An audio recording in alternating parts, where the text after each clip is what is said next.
अब जैसे ही हमने हिंदुस्तान की एक्सरे की बात करी, नरेंद्र मोदी जी कहते हैं भाइयों और बहनों देश में जात तो है ही नहीं, सिर्फ दो जात है, एक अमीर और एक गरीब। अरे अगर दो ही जात हैं तो आप अपने आप को ओबीसी कैसे कहते हो? दूसरी न्याय यात्रा उन्होंने निकाला है देश को जोड़ने के लिए आपके। अब मैं आपसे पूछना चाहता हूं, हिंदुस्तान की सबसे बड़ी 200 कंपनियों के मालिक में से दलित, आदिवासी, पिछड़े लोग के कितने? हम परिणाम नहीं दे सके और परिणाम ऐसा कि अत्यधिक निराशाजनक। आप उतनी ही जीएसटी देते हो जितना अदानी देता है। गरीब किसान अगर चिप्स का पैकेट खरीदेगा, किसको देखने आए थे? राहुल गांधी को। अच्छा, इसकी गारंटी मोदी की गारंटी। अरे हम तो कांग्रेस की गारंटी बोलते हैं, देश के लोगों के लिए बोलते हैं। क्या ना दीदी?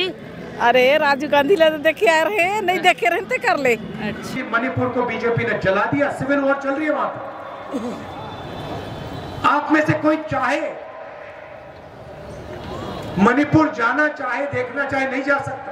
राहुल गांधी का जय राम का था, राहुल गांधी भैया कर प्रसाद पाए हैं। अच्छा, ये झंडा और ये देन है। राहुल गांधी देन है। हो राहुल गांधी। आउ का कहिन? आउ का कहना है कि हमला ये ला दे दिया। अच्छा, काला दिया? ए देला दिया कहीं। ये का चीज बताइए तब ना। ए हार। हां। के उभरते हुए बहुत ही सम्मान के साथ हमारे सीएलपी लीडर चरणदास महंत जी को आग्रह करूंगा कि आए अपना उद्बोधन दें। भारत जोड़ो यात्रा और भारत जोड़ो न्याय यात्रा दोनों हो रहा है, एक और एक हो चुका। दोनों में क्या अंतर देखते हैं सर आप? मैंने कहा प्रेस के मित्रों, मगर ये मित्रों का काम तो करते नहीं है, बट शायद इनके कंपनियों में इनकी बात नहीं चलती, क्योंकि इनके सीनियर जो लोग हैं वो पूरा का पूरा बीजेपी का, प्रधानमंत्री का काम करते हैं। देश का आर्थिक और सामाजिक एक्सरे, उसको हम जाति जनगणना कहते हैं। जाति जनगणना से दूध का दूध, पानी का पानी हो जाएगा। आपने छत्तीसगढ़ में मोहब्बत की दुकानें खोली, इसके लिए आप सबको दिल से धन्यवाद करता हूं। बीसीसी प्रेसिडेंट राकेश गुप्ता जी को आभार है। धन्यवाद। ये हो रहा है हिंदुस्तान में, इसीलिए यात्रा में हमने न्याय शब्द जोड़ दिया है। हिंदुस्तान की सबसे बड़ी 200 कंपनियों में गरीब जनरल कास्ट के कितने? हिंदुस्तान का पहली बार हम एक्सरे करने जा रहे हैं। मल्लिकार्जुन खड़गे जी और राहुल गांधी जी उपस्थित हो चुके हैं और बहुत ही सम्मान के साथ हमारे साथ केशव वेणुगोपाल जी भी आ चुके हैं, हमारे पीसीसी अध्यक्ष।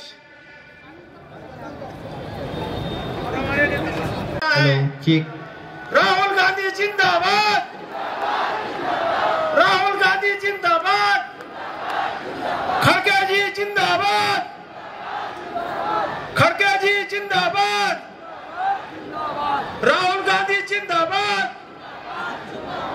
खड़गे जी जिंदाबाद, राहुल गांधी जिंदाबाद,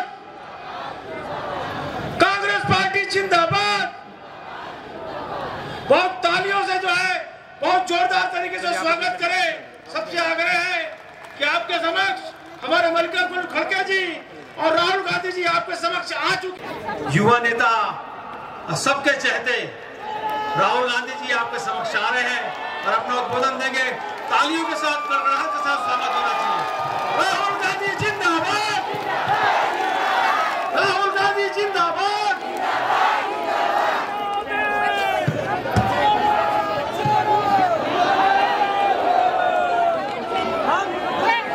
खड़गे जी, केसी वेणुगोपाल जी, सचिन पायलट जी, जयराम रमेश जी, दीपक बैठ जी, महंत जी, सिंहदेव जी, भूपेश बघेल जी, फूलोदेवी नेताम जी, साहू जी, स्टेज पे कांग्रेस पार्टी के वरिष्ठ नेता, भाइयों और बहनों, हमारे प्यारे कार्यकर्ता, प्रेस के हमारे मित्रों, आप सबका यहाँ बहुत बहुत स्वागत। नमस्कार। कैसे आप? सुनाई नहीं दिया मुझे? मैंने कहा प्रेस के मित्रों, मगर ये मित्रों का काम तो करते नहीं है। ये बेचारे वीडियो कैमरा के पीछे हैं, बट शायद इनके कंपनियों में इनकी बात नहीं चलती, क्योंकि इनके सीनियर जो लोग हैं वो पूरा का पूरा बीजेपी का प्रधानमंत्री का काम करते हैं। 1 साल पहले हमने भारत जोड़ो यात्रा शुरू की। कन्याकुमारी से लेकर कश्मीर चले, समुद्र से हिमालय तक चले और लाखों लोग हमारे साथ चले। हर प्रदेश के लोग आए और भारत जोड़ो यात्रा में से एक बहुत सुंदर नारा निकला। एक लाइन में वो कांग्रेस पार्टी की विचारधारा किसी को भी समझा देता है। नफरत के बाजार में मोहब्बत की दुकान खोलनी है। और मैं जानता हूं कि हमारे जो कार्यकर्ता हैं, हमारे जो नेता हैं, अपनी जिंदगी में, अपने काम में इस लाइन का पालन करते हैं। हमारी कोशिश होती है कि हम नफरत ना फैलाएं, हिंसा ना फैलाएं, मोहब्बत, भाईचारा फैलाएं। आप देखो, कांग्रेस पार्टी के किसी भी नेता का, कार्यकर्ता का चेहरा देखो, मुस्कुराता हुआ चेहरा दिखेगा। धक्का लग जाता है, गिर जाता है, चोट लग जाती है, टांग टूट जाती है, तब भी आपको बड़ी सी मुस्कान दिखाई देगी। और बीजेपी का कार्यकर्ता होता है, उसको कुछ भी ना हो, वो ऐसे देखता है सबको घूर घूर के, खुश नहीं होता, मुस्कुराता नहीं। उनके आप नेता देख लो, मोदी जी की फोटो देख लो, अमित शाह जी की फोटो देख लो, मोहन भगवत जी की फोटो देख लो, इंटरनेट पे देखो, गूगल सर्च करके अगर एक मुस्कुराती हुई फोटो दिख जाए मुझे भेज देना, मैं ढूंढ रहा हूं उसे। गुस्से में रहते हैं। जब हमने ये यात्रा पूरी की, पता लगा कि हिंदुस्तान का डीएनए मोहब्बत का डीएनए है। ये नफरत, इसमें नफरत है ही नहीं, इस देश में नफरत है ही नहीं। तो एक सवाल उठा, ये जो बीजेपी के लोग नफरत फैला रहे हैं, हिंसा फैला रहे हैं, लोगों को लड़ा रहे हैं, इसका कारण क्या है? ये हो क्यों रहा है? और लाखों लोगों से मैंने सवाल पूछा, किसानों से, मजदूरों से, युवाओं से, और यात्रा में बात समझ आई कि इस देश में गरीबों के खिलाफ, किसानों के खिलाफ, मजदूरों के खिलाफ, छोटे व्यापारियों के खिलाफ हर रोज अन्याय होता है। और जिस समाज में अन्याय होता है उस समाज में नफरत होगी, हिंसा होगी।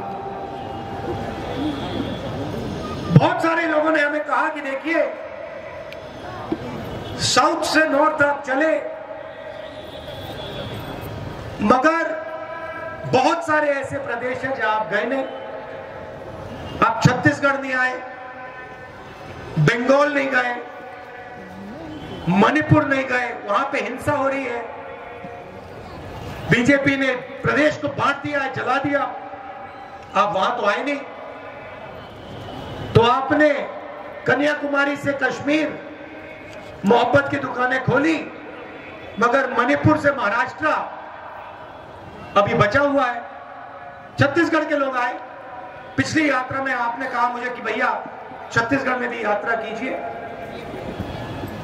तो हमने दूसरी भारत जोड़ो यात्रा शुरू की। मणिपुर से शुरू की क्योंकि मणिपुर को बीजेपी ने जला दिया, सिविल वॉर चल रही है वहां पर। आप में से कोई चाहे मणिपुर जाना चाहे, देखना चाहे, नहीं जा सकता। आग लगी हुई है, आज तक प्रधानमंत्री नहीं गए। तो मणिपुर से यात्रा शुरू हुई, नॉर्थ ईस्ट में से निकली, बंगाल गई, उड़ीसा, झारखंड, बिहार, अब छत्तीसगढ़। और पिछले कुछ दिनों से हम छत्तीसगढ़ से निकल रहे हैं, आदिवासी इलाके से निकल रहे हैं। रोज हम आपकी बात सुनते हैं 6-7 घंटे। आज सुबह हमने किसानों से बात की, कल आदिवासियों से बात की। यहां पे जो अदानी जी आपकी जमीन छीन रहे हैं, जिनकी जमीन ली जा रही है, उनसे बातचीत की। जो आपके दिल में डर है, कठिनाइयां हैं, वो हम सुनने आए। और शाम को 6-7 घंटे सुनने के बाद हम 15-20 मिनट जैसे आज भाषण कर रहे हैं, वैसे आपको भाषण करके अपनी बात रखते।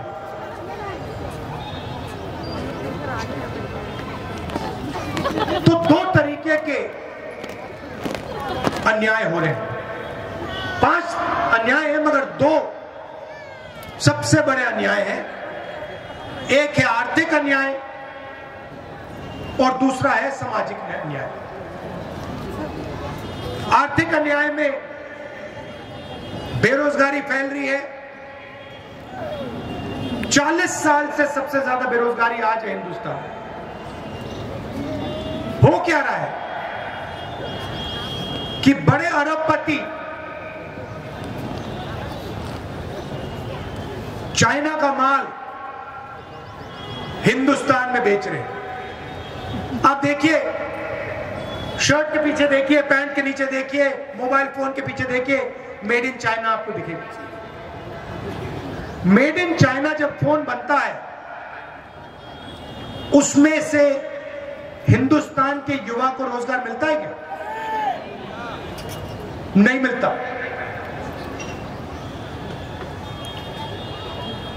छोटे व्यापारियों को नरेंद्र मोदी जी ने नोटबंदी और जीएसटी से खत्म कर दिया।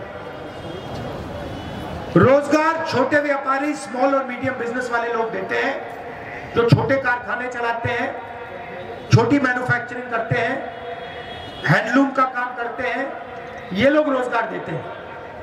इन सबको नरेंद्र मोदी जी ने साफ कर दिया। 2 हथियार का प्रयोग किया, जीएसटी और नोटबंदी। और आप किसी से पूछ लीजिए, अंबानी अदानी को छोड़िए और किसी से पूछिए, आपको बताएंगे कि भैया नोटबंदी ने, जीएसटी ने हमें बर्बाद कर दिया।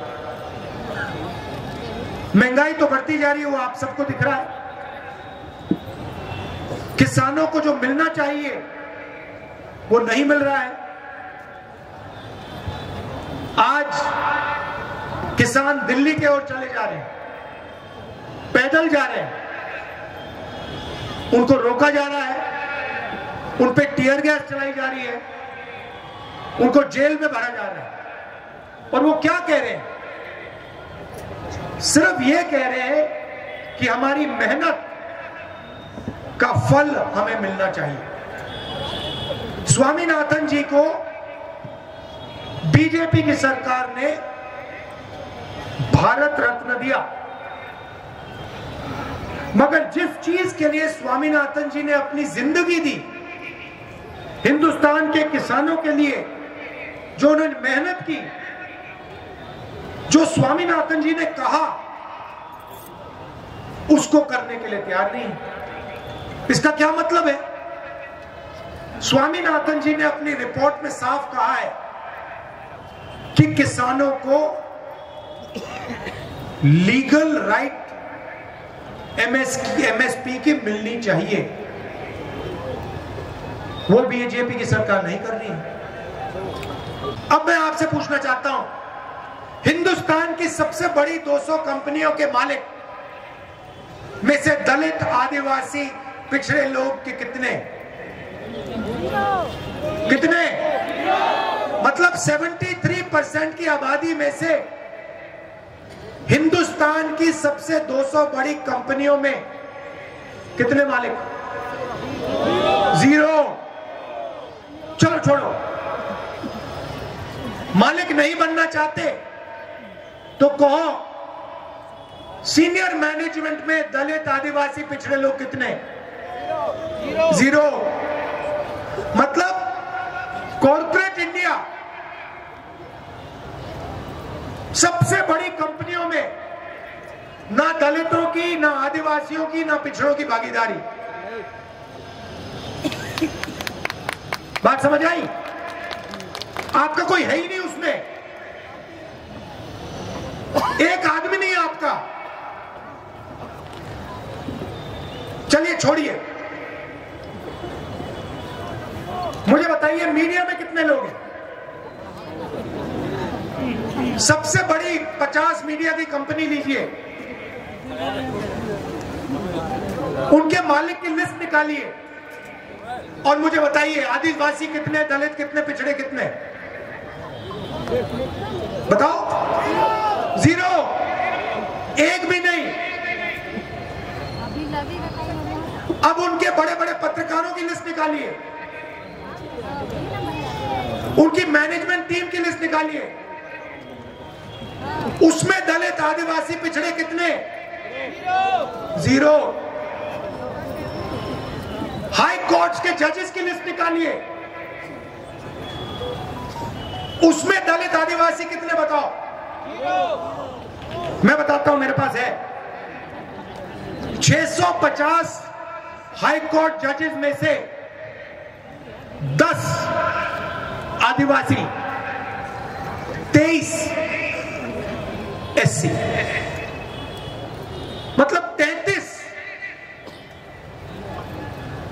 650 में से। चलिए छोड़िए, कोर्ट छोड़ दीजिए, मीडिया छोड़ दीजिए, कॉर्पोरेट इंडिया छोड़ दीजिए, मुझे बताइए प्राइवेट अस्पतालों के मालिक कितने? 0। चलो वो भी छोड़ दीजिए, मुझे बताइए प्राइवेट कॉलेजेस और यूनिवर्सिटी बड़ी बड़ी जो है, मणिपाल जैसी, इसके मालिकों में से ओबीसी, दलित, ट्राइबल कितने? 0। चलो ये भी छोड़ दो, कहो हमें ये नहीं चाहिए, हम देश के 73% हैं, हमें नहीं चाहिए। ठीक है, हिंदुस्तान के बजट को 90 अफसर बांटते हैं, आईएएस अफसर हैं। बजट आप लोग देते हो, कहां से आता है बजट? जनता से। कैसे? जीएसटी। आप उतनी ही जीएसटी देते हो जितना अदानी देता है। गरीब किसान अगर चिप्स का पैकेट खरीदेगा, वो उतनी ही जीएसटी देगा जितनी अदानी देता है। जीएसटी आपके जेबों से आ रही है।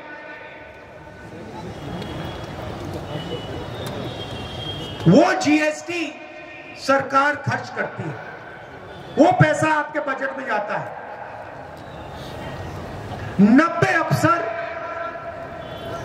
निर्णय लेते हैं बजट का क्या होगा, छत्तीसगढ़ में कितना पैसा आएगा, स्वास्थ्य में कितना जाएगा, शिक्षा में कितना जाएगा, सैनिकों को कितना मिलेगा, अग्निवीर योजना में कितना जाएगा, ये सब ये 90 अफसर चुनते हैं, डिसाइड करते हैं।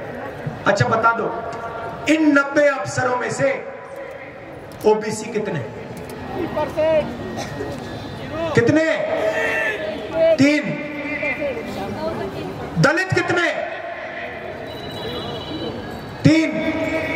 आदिवासी कितने? 1। 90 में से 73% आबादी की हिस्सेदारी 7 अफसर। अब उसको छोड़िए, अगर हिंदुस्तान की सरकार बजट में 100 रुपए खर्च करती है तो ओबीसी, दलित और आदिवासी अफसर कितने रुपए का निर्णय लेते हैं बताइए? 100 में से 73% के अफसर कितने रुपए का निर्णय लेते हैं बताइए? 5% ओबीसी, मतलब 100 में से 5 रुपया पिछड़ा वर्ग, 1 रुपया दलित वर्ग और 10 पैसे आदिवासी वर्ग। मतलब आपकी भागीदारी 100 रुपए में से 6 रुपए 10 पैसे की है। बात समझिए, 73% आबादी आपकी, कॉर्पोरेट इंडिया में आपका एक आदमी नहीं, जुडिशरी में आपका नहीं, मीडिया में आपका नहीं, प्राइवेट अस्पतालों में आपका नहीं, प्राइवेट कॉलेज यूनिवर्सिटी में आपका नहीं। आपकी जगह पता कहां है? आपके लोग पता कहां भरे हुए हैं? मनरेगा की लिस्ट निकालो,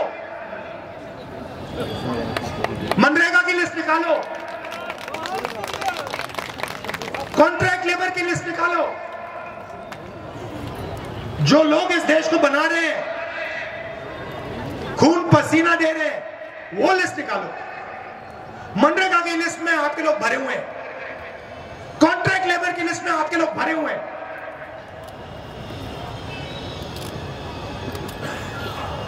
ये हो रहा है हिंदुस्तान में, इसीलिए यात्रा में हमने न्याय शब्द जोड़ दिया है।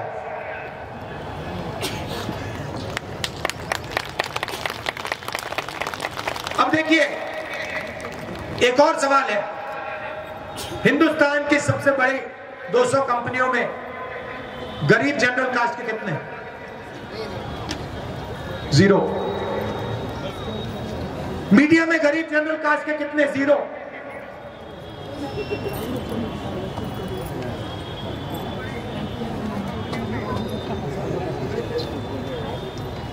तो हिंदुस्तान में हो क्या रहा है?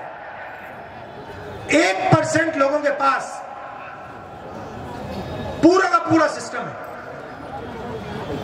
आप जीएसटी से पैसा देते हो, आपका पैसा निकलता है सीधा उन्हीं 1% के हाथ में जाता है।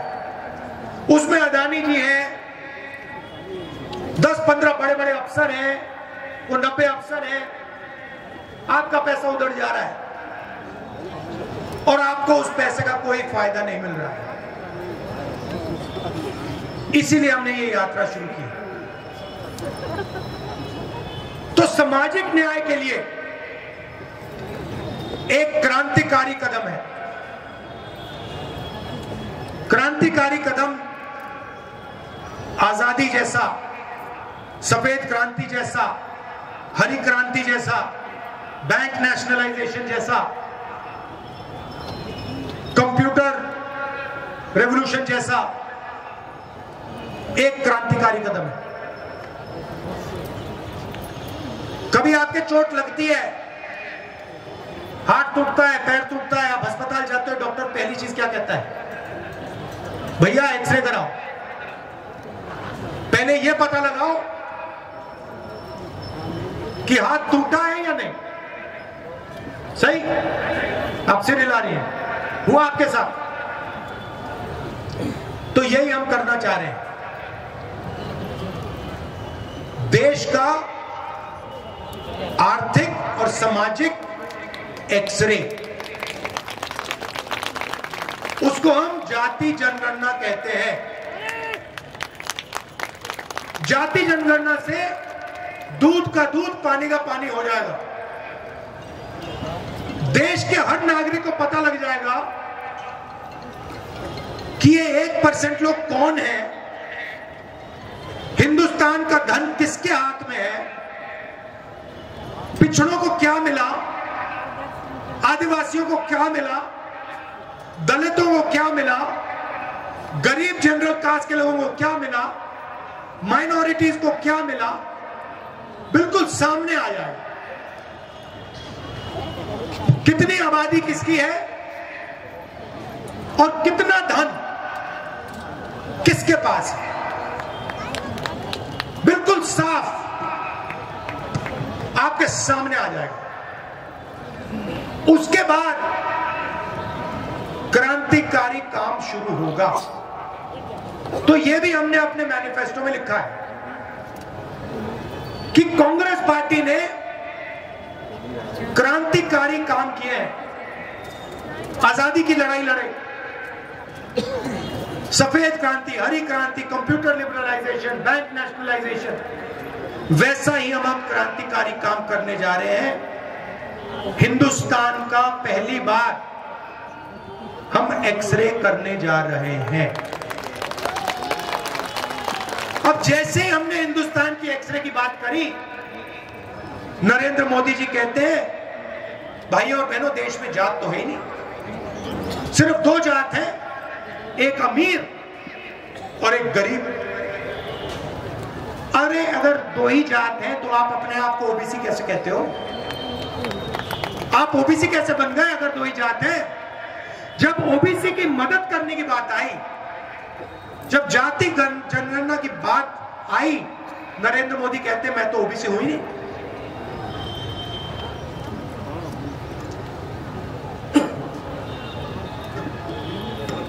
तो ये आज मैं आपसे कहना चाहता था, सामाजिक और आर्थिक अन्याय के खिलाफ हमारी लड़ाई है। इसलिए हमने ये यात्रा की। आप सब आए, आपने अपनी शक्ति, अपनी ऊर्जा इस यात्रा में डाली। आपने छत्तीसगढ़ में मोहब्बत की दुकानें खोली। इसके लिए आप सबको दिल से धन्यवाद करता हूं। और जो हमारे कार्यकर्ता हैं, जो हमारे बब्बर शेर छत्तीसगढ़ में घूम रहे हैं, मैं आप सबका दिल से धन्यवाद करता हूं कि आप हमारी विचारधारा के लिए लड़ते हैं। और जो आज मैंने आपको कहा वो आप छत्तीसगढ़ की जनता को बताइए। धन्यवाद। जय हिंद।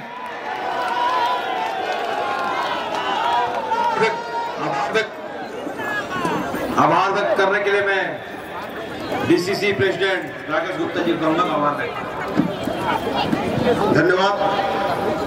अखिल भारतीय दूंगा आदरणीय केसी वेणुगोपाल जी को, मैं धन्यवाद दूंगा आदरणीय जयराम रमेश जी को, मैं प्रदेश अध्यक्ष दीपक बैज जी को धन्यवाद दूंगा, मैं धन्यवाद दूंगा आदरणीय चरणदास महंत जी को, आदरणीय ताम्रध्वज साहू जी को, आदरणीय पूर्व मुख्यमंत्री। भारत जोड़ो यात्रा और भारत जोड़ो न्याय यात्रा दोनों हो रहा है, एक और एक हो चुका। दोनों में क्या अंतर देखते हैं सर आप? इस यात्रा में कोई ऐसा पड़ाव जहां दिल छू गया हो आपका? 1 साल तक आंदोलन चला, 750 किसानों की शहादत हुई और सरकार मजबूर होकर के उस कानून को वापस ली।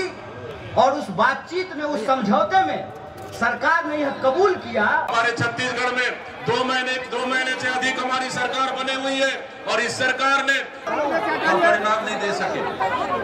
और परिणाम ऐसा कि अत्यधिक निराशाजनक। मैं उसके लिए अपनी ओर से, आप सबकी ओर से, राहुल जी से और खड़गे जी से क्षमा मांगता हूँ। उठाते हुए बहुत ही सम्मान के साथ हमारे सीएलपी लीडर चरणदास महंत जी को आग्रह करूंगा कि आए अपना उद्बोधन दें। यहाँ की महिलाओं को, दस श्रमिकों को ये पूरी जल जंगल जमीन से भरा हुआ क्षेत्र जो अब लूटने वाला है, यहाँ के नरेंद्र मोदी अपने परम मित्र अडानी को देना चाहते हैं। 4 महीने की पद यात्रा उन्होंने की, कोई थकान नहीं, बल्कि उससे प्रेरित होकर दूसरी न्याय यात्रा उन्होंने निकाला है, देश को जोड़ने के लिए, आपके हक और अधिकार की लड़ाई के लिए। इसकी गारंटी मोदी की गारंटी। अरे हम तो कांग्रेस की गारंटी बोलते हैं, देश के लोगों के लिए बोलते हैं। ये हमेशा मोदी गारंटी है, ये मेरा है, मैं काम कर। अरे एक व्यक्ति को इतना अहंकार है तो आप सोचिए ये लोकतंत्र में विश्वास करता है? नहीं। दिया 15 लाख, लाया 15 लाख, तो ये झूठ है सच है? तो इसीलिए भाइयों, किसको देखने आए थे? राहुल गांधी को। अच्छा, क्या रहा दीदी? अरे राजीव गांधी ले तो देखे आ रहे हैं, नहीं देखे रहे तो कर ले। अच्छा, राहुल गांधी का जय राम कहथन, राहुल गांधी भैया कर प्रसाद पाए हन। अच्छा, ये झंडा और ये देन है। राहुल गांधी देन है। हो राहुल गांधी। आउ का कहिन? आउ का कहिन है कि हमला ये दे दिया। अच्छा, काला दिया? ए देला दिया कहिन। ये का चीज बताइए तब ना। एहार। मैं गोविंद कुशवाहा का तहे दिल से धन्यवाद करता हूं कि वीडियो को आप यहां तक देख रहे हैं। अभी तक देख रहे हैं तो लाइक, कमेंट और शेयर कर दीजिएगा। वीडियो का कौन सा पार्ट आपको सबसे अच्छा लगा उसको भी हमें कमेंट करके ज़रूर बताइएगा। और मैं मिल जाऊंगा इंस्टाग्राम में गोविंद कुशवाहा ऑफिशियल, या कोई शिकायत, सुझाव या कोई बात बताना हो तो मैं कमेंट में आपका इंतज़ार कर रहा हूँ। आप कमेंट करिए, मैं उसका जवाब दूंगा और ज़रूर से ज़रूर जवाब दूंगा। आपका कोई क्वेश्चन का आंसर आपको ज़रूर मिलेगा। जय हिंद, जय भारत और जय छत्तीसगढ़। मैं गोविंद कुशवाहा का दिल से धन्यवाद करता हूँ। जय जय श्री राम।